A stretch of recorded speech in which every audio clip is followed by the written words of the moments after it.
السلام علیکم ورحمۃ اللہ وبرکاتہ۔ معزز سامعین، آج کی کلاس کا آغاز ہم کریں گے سورۃ البقرہ کی آیت نمبر 101 سے۔ اعوذ باللہ من الشیطان الرجیم، بسم اللہ الرحمن الرحیم۔ ولما، اور جب، جاءہم، آیا ان کے پاس، رسول من عند اللہ، کوئی رسول اللہ کے پاس سے، مصدق لما، تصدیق کرنے والا اس کتاب کی جو معہم ان کے پاس ہے، نبذا، تو پھینک دی، فریقم من الذین، ایک فریق نے ان لوگوں میں سے جو اوتوا الکتاب، دیے گئے تھے کتاب، کتاب اللہ، اللہ کی کتاب، وراء، پیچھے، ظہورہم، اپنی پیٹھوں کے، کأنہم، گویا کہ وہ، لا یعلمون، نہیں جانتے۔ اور جب بھی اللہ کی طرف سے ان کے پاس کوئی رسول آیا جو ان کے پاس موجودہ کتاب کی تصدیق کرتا تھا، تو جن لوگوں کو کتاب دی گئی تھی ان میں سے ایک گروہ نے اللہ کی کتاب کو پیٹھ پیچھے پھینک دیا، گویا وہ جانتے ہی نہیں۔ اور جب ان کے پاس اللہ کی طرف سے پیغمبر آئے جو ان کے پاس موجودہ آسمانی کتابوں کی تصدیق بھی کرتے تھے، جب رسول اللہ صلی اللہ علیہ وآلہ وسلم ان کے پاس تشریف لائے تو انہوں نے تورات سے آپ صلی اللہ علیہ وآلہ وسلم کا مقابلہ کرنا چاہا، مگر جب انہوں نے دیکھا کہ تورات اور قرآن کے مضامین میں اتفاق ہے تو انہوں نے تورات کو بھی پس پش ڈال دیا، گویا وہ اس کو جانتے ہی نہیں ہیں۔ یعنی ان لوگوں نے جانتے بوجھتے اسے اپنی پیٹھوں کے پیچھے پھینک دیا اور اسے ماننے سے انکار کر دیا۔ واتبعوا، اور انہوں نے اتباع کیا، ماں اس کا جو تتلو الشیاطین، پڑھتے تھے شیاطین، علی ملک سلیمان، سلیمان کی بادشاہی میں، وما کفرا، اور نہیں کفر کیا، سلیمان نے، ولکن الشیاطین، اور لیکن شیطانوں نے، کفروا، کفر کیا، یعلمون الناس السحر، اور وہ سکھاتے تھے لوگوں کو جادو، وما، اور پیروی کی اس کی جو انزلہ، نازل کیا گیا، علی الملائکین، دو فرشتوں پر، ببابل، بابل شہر میں، ہاروت و ماروت، ہاروت اور ماروت پر، وما یعلمان، اور نہیں وہ دونوں فرشتے سکھلاتے تھے، من احد، کسی کو بھی، حتیٰ یہاں تک کہ یقولا، وہ پہلے کہتے، انما نحن، ہم تو صرف فتنۃ، آزمائش ہیں، فلا، لہذا نہ تکفر، تو کفر کر، فیتعلمون، پھر لوگ سیکھتے تھے، منہما، ان دونوں سے، ماں، وہ چیز کے، یفرقون، وہ جدائی ڈال دیتے تھے، بھی، اس کے ذریعے، بین المرء، درمیان مرد، وزوجہ، اور اس کے بیوی کے، وما ہم، اور نہیں تھے وہ، بالضارین، نقصان پہنچانے والے، بھی، اس چیز کے ساتھ، من احد، کسی کو بھی، الا، مگر، باذن اللہ، اللہ کے حکم کے ساتھ، ویتعلمون، اور لوگ سیکھتے تھے، ما، وہ علم جو، یضرہم، نقصان پہنچاتا تھا اس کو، ولا ینفعہم، اور نہیں نفع دیتا تھا انہیں، ولقد، اور البتہ تحقیق، علموا، انہوں نے جان لیا، لمن اشترہ، البتہ جس نے خریدا، یعنی اس جادو کو، ما، نہ ہوگا، لہو، اس کے لیے، فی الآخرۃ، آخرت میں، من خلاق، کوئی حصہ، ولا بیس،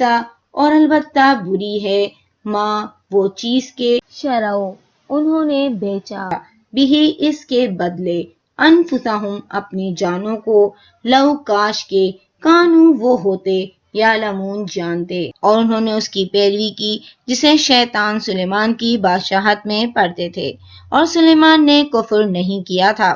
بلکہ شیطانوں نے کفر کیا تھا، وہ لوگوں کو جادو سکھلاتے تھے، اور انہوں نے اس کی پیروی کی جو بابل میں ہاروت اور ماروت دو فرشتوں پر نازل کیا گیا تھا۔ وہ دونوں فرشتے جادو سکھانے سے پہلے کہہ دیتے تھے کہ ہم تو صرف آزمائش ہیں، لہٰذا تو کفر نہ کر، چنانچہ لوگ ان دونوں سے وہ جادو سیکھتے جس کے ذریعے وہ مرد اور بیوی کے درمیان جدائی ڈالتے، اور وہ اس جادو سے اللہ کے حکم کے سوا کسی کو نقصان نہیں پہنچا سکتے تھے، اور لوگ ان سے وہ علم سیکھتے تھے جو انہیں نقصان پہنچاتا تھا، ان کو نفع نہیں دیتا تھا، حالانکہ وہ بالیقین جانتے تھے کہ جس نے اس جادو کو خریدا آخرت میں اس کے لیے کوئی حصہ نہیں ہے، اور البتہ وہ بہت بری چیز تھی جس کے بدلے میں انہوں نے اپنی جانیں بیچ ڈالیں۔ کاش وہ یہ جانتے، ولو، اور اگر، انہم، بے شک وہ، آمنو، ایمان لاتے، واتقو، اور تقوی اختیار کرتے، لمثوبۃ، تو البتہ ثواب ملتا، من عند اللہ، اللہ کے یہاں سے، خیر، بہت بہتر، لو، کاش کے، کانو، وہ ہوتے، یعلمون، جانتے، یعنی اگر یہ لوگ ایمان لاتے اور تقوی اختیار کرتے تو البتہ اللہ کے یہاں سے بہت بہتر اجر ملتا، کاش وہ یہ جانتے۔ یا ایھا الذین، اے وہ لوگوں جو، آمنو، ایمان لائے ہو، لا تقولوا، نہ تم کہو، رائنا، رائنا، وقولوا انظرنا، بلکہ تم کہو، انظرنا، واسمعوا، اور غور سے سنو، وللکافرین، اور کافروں کے لیے، عذاب، عذاب ہے، علیم، بہت دردناک۔ رائنا کے معنی ہے ہمارا لحاظ اور خیال کیجیے، اور اگر بات سمجھ میں نہ آئے تو سامع اس لفظ کا استعمال کر کے متکلم کو اپنی طرف متوجہ کرتا تھا، لیکن یہود اپنے بغض اور عناد کی وجہ سے اس لفظ کو تھوڑا سا بگاڑ کر استعمال کرتے تھے، جس سے اس کے معنی میں تبدیلی اور ان کے جذبہ عناد کی تسلی ہو جاتی تھی۔ مثلاً وہ کہتے تھے رائنا، ہمارے چرواہے، یا رائنا، احمق وغیرہ، نعوذ باللہ۔ جیسے وہ السلام علیکم کی بجائے السلام علیکم، تم پر موت آئے کہا کرتے تھے۔ اللہ رب العزت نے فرمایا تم انظرنا کہا کرو۔ اس سے ایک تو یہ مسئلہ معلوم ہوا کہ ایسے الفاظ جس میں تنقید اور اہانت کا شبہ ہو، ادب اور احترام کے پیش نظر ان کا استعمال کرنا درست نہیں ہے۔ دوسرا مسئلہ یہ ثابت ہوا کہ کفار کے ساتھ افعال اور اقوال میں مشابہت اختیار کرنے سے بچنا ضروری ہے۔ حدیث مبارکہ ہے جو کسی قوم کی مشابہت اختیار کرے گا وہ انہی میں شمار ہوگا۔ اسی لیے اللہ رب العزت نے مومنوں کو منع فرمایا ہے کہ وہ رسول اللہ صلی اللہ علیہ وآلہ وسلم سے بات کرتے ہوئے رائنا نہ کہا کریں۔ ما یود الذین، نہیں چاہتے وہ لوگ جنہوں نے، کفروا، کفر کیا، من اہل الکتاب، اہل کتاب میں سے، ولا المشرکین، اور نہ مشرکین، ان ینزل، یہ کہ نازل کی جائے، علیکم من خیر، تم پر یعنی مسلمانوں پر کوئی خیر، من ربکم، تمہارے رب کی طرف سے، واللہ، اور اللہ، یختص، خاص کرتا ہے، برحمتہ، اپنی رحمت کے ساتھ، من یشاء، جسے وہ چاہتا ہے، واللہ، اور اللہ، ذو الفضل العظیم، مالک ہے بہت بڑے فضل کا۔ اہل کتاب میں سے جن لوگوں نے کفر کیا وہ نہیں چاہتے تھے اور نہ ہی یہ مشرکین چاہتے تھے کہ تم پر تمہارے رب کی طرف سے کوئی خیر نازل کی جائے، اور اللہ اس کے لیے اپنی رحمت خاص کرتا ہے جسے چاہتا ہے، اور اللہ فضل عظیم کا مالک ہے۔ یعنی اہل کتاب اور مشرکین نہیں چاہتے تھے کہ اللہ رب العزت مسلمانوں پہ کوئی خیر نازل کرے۔ اللہ رب العزت اپنے اہل ایمان بندوں کو اس بات سے آگاہ فرما رہے ہیں، چاہے وہ اہل کتاب میں سے ہوں یا مشرکین میں سے، وہ مسلمانوں سے شدید عداوت رکھتے ہیں۔ یہی وجہ ہے کہ اللہ رب العزت نے مومنوں کو ان کی مشابہت اختیار کرنے سے منع فرمایا ہے، تاکہ ان کے درمیان ہر قسم کے تعلقات اور محبت کو ختم کر دیا جائے۔ اور اللہ رب العزت نے فرمایا کہ اللہ رب العزت نے مومنوں پر اپنا بہت بڑا کرم کیا ہے کہ اس نے ان کو ایک مکمل اور کامل دین اور شریعت سے نواز دیا ہے، جس سے اس نے اپنے پیغمبر آخر الزماں حضرت محمد مصطفیٰ صلی اللہ علیہ وآلہ وسلم پر نازل کیا ہے۔ اسی لیے اللہ رب العزت نے فرمایا اللہ جسے چاہتا ہے اپنی رحمت کے لیے چن لیتا ہے، اور اللہ رب العزت فضل عظیم کا مالک ہے۔ ماں، جو، ننسخ، ہم منسوخ کرتے ہیں، من آیات، کوئی آیات، او، یا، ننسہا، ہم بلا دیتے ہیں اسے، ناتن، تو ہم لے آتے ہیں، بخیر منہا، بہتر اس سے، او، یا، مثلہا، اس کی مثل ہی، علم، تعلم، کیا نہیں آپ نے جانا ان اللہ کہ بے شک اللہ علی کل شیء قدیر ہر چیز پر خوب قادر ہے۔ جو آیات ہم منسوخ کرتے ہیں یا اسے بھلا دیتے ہیں تو اس سے بہتر یا اس کی مثال لے آتے ہیں۔ کیا آپ نہیں جانتے کہ بے شک اللہ ہر چیز پر خوب قادر ہے۔ نسخ کے لغوی معنی تو نقل کرنے کے ہیں، لیکن شرعی اصطلاح میں ایک حکم کو بدل کر دوسرا حکم نازل کرنے کے لیے ہیں۔ یہ نسخ اللہ رب العزت کی طرف سے ہوا ہے، جیسے آدم علیہ السلام کے زمانے میں سگے بہن بھائیوں کو آپس میں نکاح کرنا جائز تھا، لیکن اسے بعد میں حرام کر دیا گیا۔ اسی طرح قرآن مجید میں بھی اللہ رب العزت نے بعض احکام منسوخ فرمائے اور ان کی جگہ نیا حکم نازل فرمایا ہے۔ ان کی تعداد میں اختلاف ہے۔ شاہ ولی اللہ رحمہ اللہ نے الفوز الکبیر میں ان کی تعداد صرف 5 بیان کی ہے۔ یہ نسخ 3 قسم کا ہے۔ ایک تو مطلقاً نسخ حکم، یعنی ایک کو بدل کر دوسرا حکم نازل کر دیا گیا۔ دوسرا نسخ یہ ہے کہ پہلے حکم کے الفاظ قرآن مجید میں موجود رکھے گئے ہیں، ان کی تلاوت بھی ہوتی ہے، لیکن دوسرا حکم بھی ہے جو بعد میں نازل کیا گیا قرآن میں موجود ہے، یعنی ناسخ اور منسوخ دونوں آیاتیں موجود ہیں۔ نسخ کی ایک تیسری قسم یہ ہے کہ ان کی تلاوت منسوخ کر دی گئی، یعنی مصحف قرآن مجید میں نبی صلی اللہ علیہ وآلہ وسلم نے انہیں شامل نہیں فرمایا، لیکن ان کا حکم باقی رکھا گیا۔ موطا امام مالک اور مسند احمد میں آتا ہے کہ شادی شدہ مرد اور عورت اگر زنا کا ارتکاب کریں تو یقیناً انہیں سنسار کر دیا جائے گا۔ اس آیت میں نسخ کی پہلی 2 قسموں کا بیان ہے۔ ما ننسخ من آیات میں دوسری قسم اور او ننسیہا میں پہلی قسم۔ ننسیہا ہم بھلا دیتے ہیں، اس کا مطلب یہ ہے کہ اس کا حکم اور تلاوت دونوں اٹھا لیتے ہیں، گویا کہ ہم نے اسے بھلا دیا اور نیا حکم نازل کر دیا، یا نبی صلی اللہ علیہ وآلہ وسلم کے دل سے ہم نے اسے مٹا دیا اور اسے نسین منسیہ کر دیا۔ یہود تورات کو ناقابل نسخ قرار دیتے تھے اور قرآن پر بھی انہوں نے بعض احکام کے منسوخ ہونے کی وجہ سے اعتراض کیا۔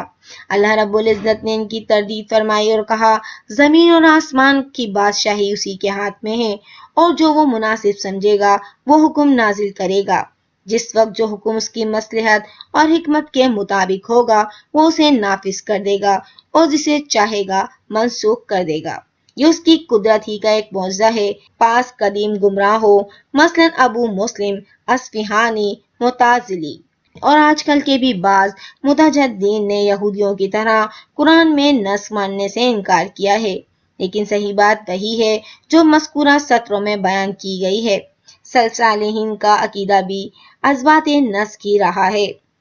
علم تعلم کیا نہیں آپ نے جانا ان اللہ کہ بے شک اللہ لہو اسی کے لیے ہے ملک السماوات والارض بادشاہی آسمانوں کی اور زمین کی، وما اور نہیں ہے لکم تمہارے لیے من دون اللہ اللہ کے سوا من ولی کوئی حمایتی ولا نصیر نہ کوئی مددگار۔ کیا آپ نہیں جانتے کہ بے شک اللہ ہی کے لیے ہے آسمان اور زمین کی بادشاہی اور تمہارے لیے اللہ کے سوا نہ کوئی حمایتی ہے اور نہ ہی کوئی مددگار۔ اللہ رب العزت اس مقام پر اپنے بندوں کی رہنمائی فرما رہا ہے کہ وہ جس طرح چاہے مخلوق میں تصرف کر سکتا ہے، کیونکہ مخلوق بھی اسی کی ہے اور حکم بھی اسی کا،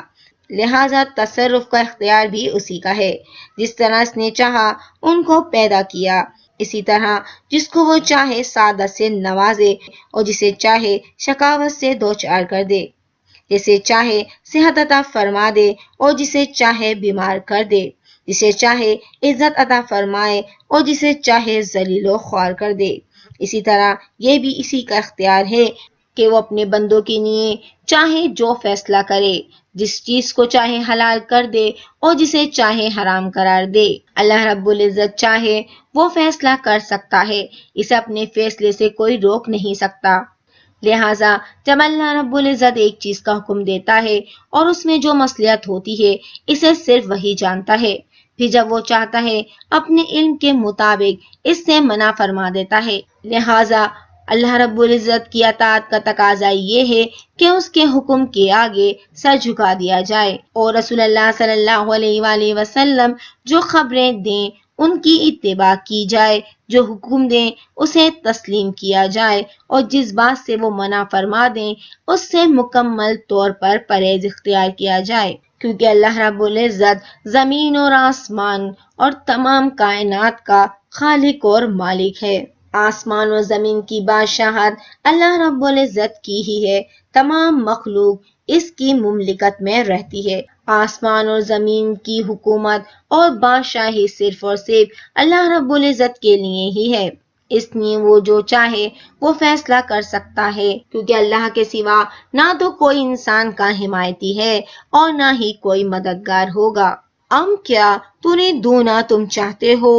ان یہ کہ تسألو تم سوال کرو، رسولکم اپنے رسول سے، کما جیسے سئلا سوال کیے گئے موسیٰ علیہ السلام سے، من قبل اس سے پہلے، ومن یتبدل الکفر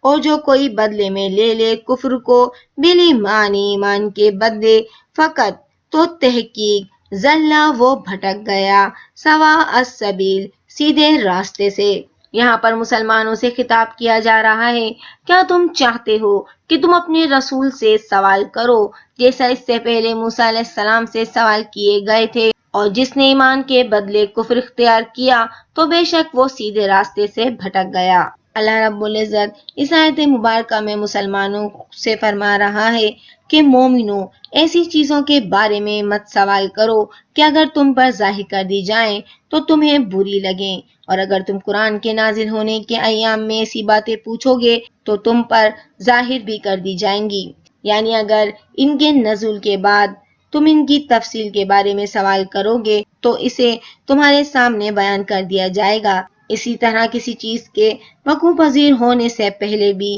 اس کے بارے میں سوال نہ کرو، ہو سکتا ہے تمہارے سوال کی وجہ سے اسے تمہارے لیے حرام قرار دے دیا جائے۔ صحیح حدیث میں آتا ہے کہ مسلمانوں میں سب سے بڑا جرم اس شخص کا ہے جس نے ایسی چیز کے بارے میں سوال کیا جو حرام نہ تھی، مگر اس کے سوال کرنے کی وجہ سے حرام قرار دے دی گئی۔ اور رسول اللہ صلی اللہ علیہ وآلہ وسلم سے جب ایسے آدمی کے بارے میں سوال کیا گیا جو اپنی بیوی کے ساتھ کسی دوسرے آدمی کو پاتا ہے، اگر وہ بات کرے تو ایک بہت بڑے مسئلے کے بارے میں وہ بات کرتا ہے، اور اگر وہ خاموشی اختیار کرے گا تو وہ اسی طرح کے بڑے مسئلے پر خاموش رہتا ہے۔